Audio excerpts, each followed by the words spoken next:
1884, the tannery grew again, adding a tan building and an addition to the currying shop.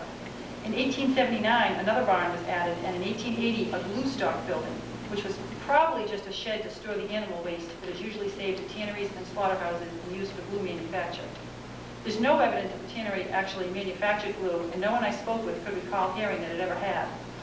Since the so-called glue stock building was the least valuable one on the property, per the assessor's records, it seems likely that it was used only for the storage of these materials, perhaps to be sold to glue manufacturers and shipped out on the train tracks that ran behind the building.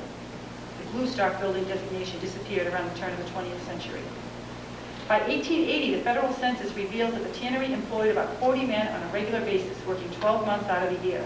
An ordinary working day was 10 hours, with skilled labor earning $1.75 a day and unskilled labor earning $1.25. The tanning process in those days was still the vegetable tanning process, or bark tanning. It appears that hemlock bark was used, at least in 1880. 15,600 hides were processed in that year, which produced 31,200 sides of leather. Hides cut, produced, or whatever you had. You usually had twice as many sides as you had hides. Once these sides were oiled, which was listed on the census record as part of the currying process that finished off the leather, the total value of the tannery's output for the year was $119,000. Unfortunately, this is the only year for which I have such detailed information about the tannery's output. Also of note, in 1880, the tannery experienced the first of several name changes. The Perry Cutler and Company tannery became the Perry and Company tannery. 5 years later, in 1885, Mr. Perry must have acquired a new partner because the tannery name changes again to Perry, Converse and Company. Apparently, his new partners were Herbert B. Converse and Eugene L. Perry, and they maintained a Boston office. In 1892, the company appears to have suffered some financial setbacks, and by 1893, Franklin Perry was on his own again. However, by the late 1890s, change was on the way. Caleb S. Harriman, stepson of Franklin Perry and recent college graduate, became a partner in the tannery business. Caleb S. Harriman was born in Kansas on November 15, 1873, but moved to Massachusetts as a young boy. He graduated from the Massachusetts College of Pharmacy in 1895. His first appearance in the town's assessor records is in 1897 as a partner in the newly designated Perry and Harriman Tannery. In 1901, Caleb bought his first piece of property in Wilmington, probably a place for him to live. Franklin Perry continued to be listed as the owner of the tannery buildings and associated property, which now included another dwelling house listed as being on Kimball Place and a pump house. By 1906, Caleb was running the tannery, although it appears that Franklin Perry actually moved to Wilmington the same year and lived on Salem Street until his death on September 15, 1909. With Perry's death, the tannery was in the sole possession of Caleb S. Harriman. Of course, Caleb had already been busy making a name for himself. The town report indicates that in 1902, he jumped into local politics in a big way. At a relatively young age, not yet completely in charge of the tannery, he became one of the town truant officers, a school committee member, and a trustee of trust funds. He would have been about 29 years old. In 1903, after a serious fire had wiped out a good deal of downtown Wilmington, the town decided it was time to take firefighting seriously and organized its first fire department. Charles Osborne was the first chief of this department. Caleb Harriman became the assistant chief, and 2 fire companies were created, one downtown, one in North Wilmington. The North Wilmington Company was called Engine Company No. 2, and firefighting apparatus remained on tannery property until the company was decommissioned in 1920. Pretty smart thinking on Harriman's part, since fires could be devastating in those days, and as the major business owner in town, it was in his best interest to have a competent firefighting department. In 1904, Caleb Harriman served briefly as the fire chief. This was only the beginning in a long list of accomplishments which can be attributed to Caleb Harriman, and I really tried to make this short, but he did so much. He was one of the early members of the Carter Lecture Fund Committee. In 1907, he served on a committee charged with investigating the concept of street lighting for the town, although the idea was initially voted down at town meeting in 1908. He served on the school committee as well as several school building committees. He was active in the local chapter of the Masons and the local Congregational Church. He brought banking to Wilmington with the Mechanics Savings Bank in 1927. He served on obscure town committees in charge of obscure trust funds. One of his proudest achievements was the securing of a town water supply for Wilmington and the organization of the Wilmington Water Commission, which he stayed involved with from its beginnings in 1927 until his death. And although the commission, I guess, started in 1927, I think he spent up to 20 years trying to bring a water supply to Wilmington. Before that. I'm told he was very proud of Wilmington's water, and Mr. Harriman loved to tell people about the sick woman saved by the water. The Apparently this woman was at the hospital, very sick, unable to keep any food or fluids down. Caleb heard this and rushed to the hospital with 2 gallons of Wilmington water, which was the first thing she'd been able to hold down in days. Started her on the road to recovery. Harry was convinced that water had saved her. He's well remembered even today by those who knew him as a gruff man who had a bit of a temper, but also a heart of gold. He took care of his employees, paid their medical expenses in the days before everyone had health insurance, and helped them out when they were having problems. If you were loyal to him, he was very loyal to you. And through it all, he continued to run the tannery. Not a lot of information is available about how the tannery was run in the early 20th century. A newspaper article written in 1911 implies that the tannery had been sometimes closed in past years, but we do not know exactly when or why. It's possible that the financial problems Perry Converse and Company experienced at the end of the 19th century led to brief closures. In general, the 1890s were not good for the leather industry. But after the turn of the century, things began to improve as new tanning methods were popularized. And later, the country's industries began to gear up for what was to become World War I. It's clear that sometime soon after Harriman took over, he converted from the so-called vegetable tanning method to the newly perfected chemical or mineral tanning method using chrome. Mineral tanning saved a lot of time and allowed a tannery to increase its output. It also made patent leather production more practical, and this eventually became Harriman Tannery's specialty. However, it is possible that this new method contributed to the so-called odor problem that eventually developed at the tannery. Although as an industry that dealt with animal waste, it could never have been odor-free. We know that around 1914, Herb Barrows, a prominent name in Wilmington for many years, was contracted to install 8 filter beds at the tannery in compliance with a plan approved by the State Department of Health, presumably in an effort to minimize odor, but I don't know that for sure. After that, I have seen no documentation of the infamous odor problem until the mid-1940s, although that's not to say it did not exist. By the early 1950s, it was an undeniable problem for many of the citizens of town. But before getting into a discussion of the tannery's final years, I thought I'd share a few of the stories I've heard about the old days around the tannery. Although I can tell, there are definitely people in this room who could tell you more. Some stories about the tannery itself, some are about the neighborhood. It's probably safe to say that people who remember the tannery's operating days are talking about a time period from about the 1920s or later until the 1950s. Did you know that cows boarded the train in North Wilmington? I thought that was interesting. There was a special ramp for them. They were herded down from a big farm near the so-called Perry's Corner, where Lucci's is today. Also, in a time when everyone had some livestock, horses were kept on the tannery grounds for many years until the automobile era. The fire department was on call, meaning it was a volunteer department. Although the tannery's engine company had been decommissioned in 1920, another fire company was established in North Wilmington in 1937, located at Brown's Crossing.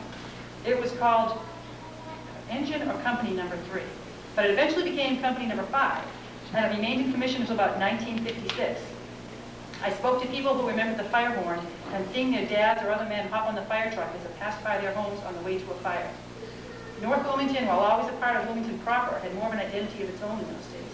It had its own post office, a fire truck, if not an entire department, a train station, a store, 2 schools, the Whitfield in the north, and its own version of a main street on High Street. High Street's so beautiful, I drive down it every day. As for recreation, I'm told that the area was so rural, even with the tannery in its midst, that 60 years ago, a child who measured his age in single digits could get away with driving an automobile on the streets. At least for a little while. Many people told me about skating out back behind the tannery on the settling ponds when they froze in the winter. However, these ponds were full of the wastewater from the tannery and chemical laden. Children knew that if the ice broke and they fell through, which I'm told happened more than once, they were to run home immediately to remove their wet clothes, which would run away because of the smell from the tannery water. And about that smell. Over the years, the smell of the tannery became a subject of great notoriety. Anyone who commuted to Boston on the train knew that when the train conductor announced the next stop would be North Wilmington, all the regular riders would groan with dread. The infamous scent of the tannery was one that most train riders did not enjoy. Newspaper accounts of the time claimed that students at the Whitfield School across the street from the tannery could not play outside because the smell was so bad. Also read one newspaper article where a mother was complaining because all her kids wanted to do was watch television. They didn't want to go outside and play. And she said it was because the tannery smell was so bad. I was thinking, it's the early 1950s, they just didn't know what was going to come. Most people who remember telling me the smell from the tannery was horrific, yet there were those who had lived near it all their lives and just accepted it as a fact of life, especially if it was the family's main source of income. A lot of people will tell you that it wasn't until the area became developed and outsiders moved in that the smell became a real bone of contention. And not just the smell, these newcomers found everything about the tannery suspect. Some had the soil in their yards analyzed for harmful chemicals. Others claimed that the tannery turned the paint on their houses black, and when they tried to fix the problem with special paint, the paint peeled off. The first well-documented instance of the tannery's fight against what were termed offensive odors I found in the Wilmington Crusader of July 25, 1951. Caleb Harriman was still alive and still hard at work in the tannery. He had decided to try to use a new chemical mixture, one that had been used successfully to combat odors in Woburn. Unfortunately, when his employee, Robert Fleming, prepared the new mixture, it blew up in his face, and he was rushed to the hospital. By my understanding, he made a full recovery. His name shows up in later things I've read. 2 weeks later, the town manager at the time, Dean Cushing, inspected the tannery with 2 scientists. It appears that everyone agreed to give this new deodorizing method a fair trial. Yet only 6 weeks later, the town manager was meeting with the State Department of Public Health, who inspected the tannery and talked with local residents about their grievances. Shortly thereafter, a petition purporting to contain the signatures of about 500 concerned citizens was presented to the local Board of Health, demanding that the board take suitable and appropriate action to abate the nuisance which exists in the vicinity of C.S. Harriman and Sons Tannery. By the end of the year, Mr. Harriman and the Board of Health had, quote, entered into an agreement by which it is hoped the odors from the tannery will be eliminated, unquote. It's not clear from newspaper accounts exactly how this is going to be accomplished, but it seems to have quieted things down for a little while. A year later, the tannery was in the news again, as the local Board of Health determined that the tannery, as it currently was operated, was a public nuisance and stated their intention to shut it down. The state attorney general became involved, and while the town waited for several months to get a hearing date, Caleb S. Harriman died. He had gone to work that morning at the tannery as he always did. One newspaper reported that he, quote, dropped dead while supervising operations at the tannery, unquote. An editorial in the Wilmington Crusader stated that, without doubt, the worry and the impending lawsuits shortened the life of Caleb Harriman. He was 79 years old. The town mourned his passing. You do not need to work at the tannery to know who Caleb Harriman was. He was eulogized everywhere, his accomplishments listed, his praises sung. The pallbearers at his funeral were representative of his life. Local bankers, politicians, tannery workers, and the superintendent of the water department. The town report for 1952 or 53, I have it up there, stated that he was a faithful and considerate public official. His loyalty to the town of Wilmington brings the consciousness of overwhelming loss. We shall miss him. In the meantime, work at the tannery continued, and a couple of months later, the tannery was, once again, on the front page of the newspaper. In April of 1953, 3 months after Caleb Harriman died, a hearing was held in Boston at the State House relative to an alleged nuisance at the plant of C.S. Harriman and Son Tannery. Neighbors and town officials stated their case against the tannery, and Philip Lazelle, executor of the will of Caleb Harriman, spoke on behalf of the tannery. Citizens voiced their complaints at the hearing, and the history of the tannery was discussed. Apparently, in the late 1940s, the State Department of Health had made some suggestions for improvements in the tannery's wastewater disposal system, but it was unclear whether these improvements had been implemented. Caleb's son, Lawrence, who had lived in Maine for several years, was at the hearing and stated, when asked, that he did wish to keep the business. The hearing closed with the suggestion that the tannery's problems were just one more reason to consider a town sewage system, and the state officials informed the hearing participants that their findings would be announced at a later date. 5 months after the hearing, and at a time when the Crusader reported business was actually looking up for the tannery, after a bit of unsuccessful negotiating with tannery management, the Department of Health announced that the tannery would be required to, quote, cease and desist from further carrying on the business of tannery work in Wilmington, October 31st, 1953, unquote. The tannery appealed the decision, and a court date was set. Such a soap opera, like 2 years. When it became clear that the tannery might really be shut down, some citizens of the town started speaking up on its behalf. Employees of the tannery, in the name of their union, sent a letter to their local legislator, asking him to do all in your power to keep the business in Wilmington. The town selectmen stated their support of and sympathy with the new tannery management in the person of Lawrence Harriman, who stated he was doing everything in his power to deal with the odor situation and he just needed a little more time to accomplish his goals. The Crusader stated in an editorial that there is a strong feeling among some of the residents of this town that the present management of the tannery has been dealt with unfairly. Most reiterated their objection to the smell of the tannery, but it seemed to feel that Lawrence Harriman should be given a fair chance to make the changes he thought would improve the situation. When the trial started in Cambridge on Monday, October 5th, 1953, about 60 Wilmington residents attended. Lawrence Harriman spoke in great detail about the steps the tannery was taking to clean up, change processes, subcontract the smelliest part of the work, etc. Tannery management maintains they were spending a lot of money on odor control already, more than they could really afford, in an effort to improve the situation. Citizens were called to the stand. Those who complained about the tannery claimed to have noticed no improvement. Those who supported the tannery insisted the smell had improved or it had never really bothered them in the first place. The State Department of Health declared that in 1953, only one other tannery in the state was operating without the benefit of a public sewer hookup. Everyone involved seemed to agree that the tannery's problems would be greatly relieved when the sewers arrived and wastewater treatment would not be such a problem. After a 3.5-day trial, a compromise was reached whereby the State Department of Health declared that the tannery could operate for another year, provided that they installed the wastewater treatment facility that had been designed in 1948. This would cost the tannery between $40,000 and $50,000. Considering that the tannery had been operating at a loss for at least 2 years, this would cause a considerable financial hardship. But apparently, tannery management were willing to accept this compromise, perhaps because without such an agreement, the tannery would certainly be shut down. There were vague references to the town being connected to the MDC sewer within the next 3 to 10 years. However, in the meantime, since the state would accept no less than the sophisticated and expensive waste treatment system designed in 1948, tannery management agreed to the expensive waste treatment system.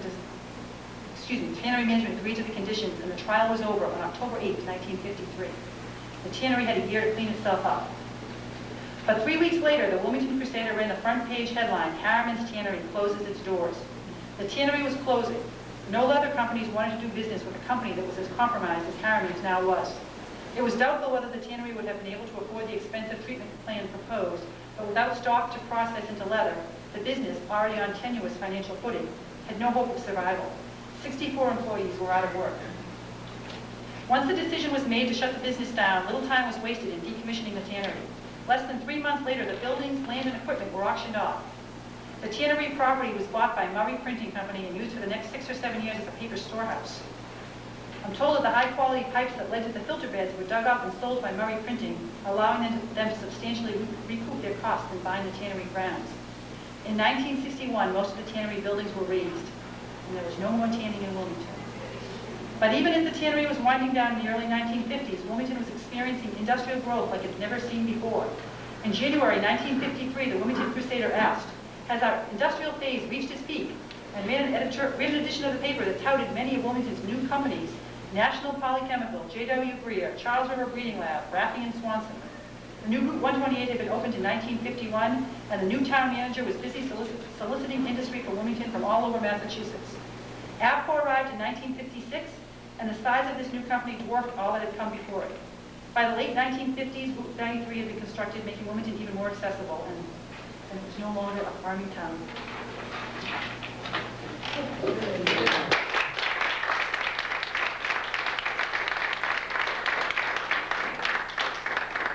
Thank you, Kathleen, Carolyn, and Terry.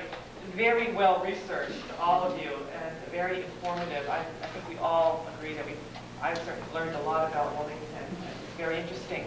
I'd like to open it up now for questions to our speakers, or if any of you have any comments that you'd like to share with the audience about this era of Wilmington, or businesses and industry or farming, that you may have any memories of or stories to tell. So please feel free to take advantage of this expertise.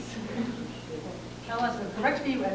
My presentation is the one that can be most easily corrected, because some people here know what was going on. Does anyone here remember the tannery? Did you go to the Whitfield School? I did, and I do remember the odor. As bad as they claim? 41, first grade. So you went first grade to the First to Whitfield? the fifth.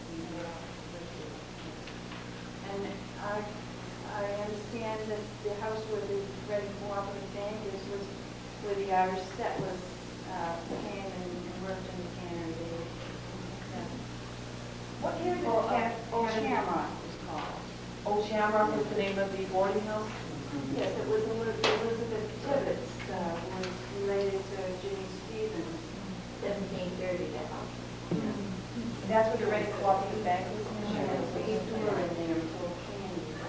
I have a question. What year did the tannery get torn down? It was 1960?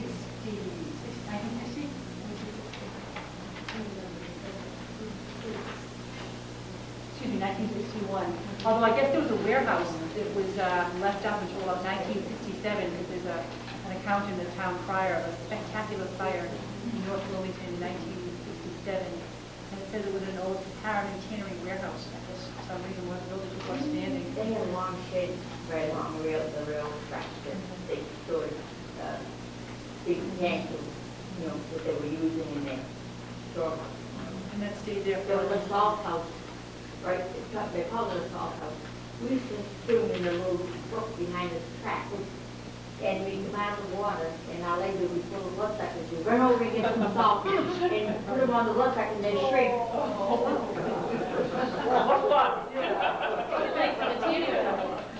My dad broke it, pull them off, so... They don't hurt you. Yeah, they told me so, but... Yeah. I'm curious, where was the Cedars of Lebanon? Well, there's a couple of references to some of these cedar forests, and I know around the lake area there was the pines. The Cedars of Lebanon were actually down on Chestnut Street. Yeah, and the historical commission had looked at a map that was brought by a gentleman who works at the PBS Museum. Remember this? Yes. And that it was a map of the cedars of the Lebanon, the cedar swamp of Lebanon. And when we first saw it, the commission members thought, oh my goodness, they'd never heard of it. But sure enough, the nicknames were You interesting. said that was off of Chestnut Street? Chestnut Street, yeah. Because the Cedar Swamp is on North Wilmington. And there's another cedar swamp up here in Yeah. North Wilmington. Yep. We should see on it. What's interesting too is, I think Wilmington is one of the few towns that has 2 train stops. And what you said about North Wilmington almost being a community unto its own, with its own downtown and its post office and its train stop. And it's still one of the few towns north of Boston that has two train stops. That's true, and you might know about this. I think that started because in the 19th century, there wasn't just one big train company like we think of now. There wasn't there. There was the Boston and Maine and the Boston and Lowell, and there was all different ones, and all the competing interests. And somewhere, I think, toward the end of the 19th century, maybe they sort of became more unified. I don't know. Yes? I have a question concerning now, is it Charlestown? I mean, is that part of actually Charlestown? Charlestown Village, yes. All right, so of the existing Charlestown as we know it today, came all the way up here. Right. Yeah, it covers North Reading. As far north that I know of is North Reading. Paul might be able to answer this a little better. North Reading, Reading, not so much any And further everything in between? west. Everything in between. Yeah. Yeah. And we still maintain that tie to Charlestown and that neck of the woods. And everybody, well, not everybody, but most people who have come up from the city, are from Charlestown, Everett, Somerville, parts of Boston like that. Yes? I'd like to make 2 comments. One, you can add the Salem to Lowell or Lowell to Salem Railroad along with the others. The other would be about Caleb Harriman, and he was often called a crusty old goat. He could be crusty, but however, he had a soft spot in his heart as well. And from a personal point of view, when I got out of the service and went on the GI Bill and wanted to go to school, there were a couple of people in town who had their opinions on what I should do. John Hathaway assumed that I was going to go to Harvard Law, and then when I said no, he said, well, you're going to go to Harvard Medical, and I said no. And finally, I had already decided really to go into pharmacy. And there were so many applicants at that point because everybody was getting out of the service that it was pretty difficult to get into the Massachusetts College of Pharmacy. Caleb offered to use whatever little influence he may have had as an alumnus and said, I am writing a proposal to the dean of the college to give you some chance of becoming an applicant there. Otherwise, I would have had to go to somewhere else because there were so many, there were 1,500 applicants for 100 spaces. They finally took 130. But due to him, I don't know that he had any influence, but at least his heart was in the right place. He paid for my mom had 7 children. Mr. Harriman took care of the payment of each one of those births. Took care of the births of your children? Wow. I think he did most of his employees. Well, you had mentioned he took care of their health insurance. Well, he paid all the health bills, right, he paid the medical bills. I think one of the town crier articles said that Daniel Fidel was on his payroll, but he died in the 1930s, in early 1930s. So I assume he paid another doctor after that. Dr. Bedell was a really old man. Right, right. And when he used to come to the house, he'd be shaking, take care of him. With that needle, though. He's a nice old doctor. Well, thank you again, and we will have the tape available in a few weeks at the library, and it will be on WCTV, and Barbara Hooper is holding up evaluation forms. We'd like to Leave them on the table. Yes, and just leave them there. And on one of the sections of that form asks you to give us suggestions for other programs. If you have any suggestions for future historical programs, we'd love to hear them.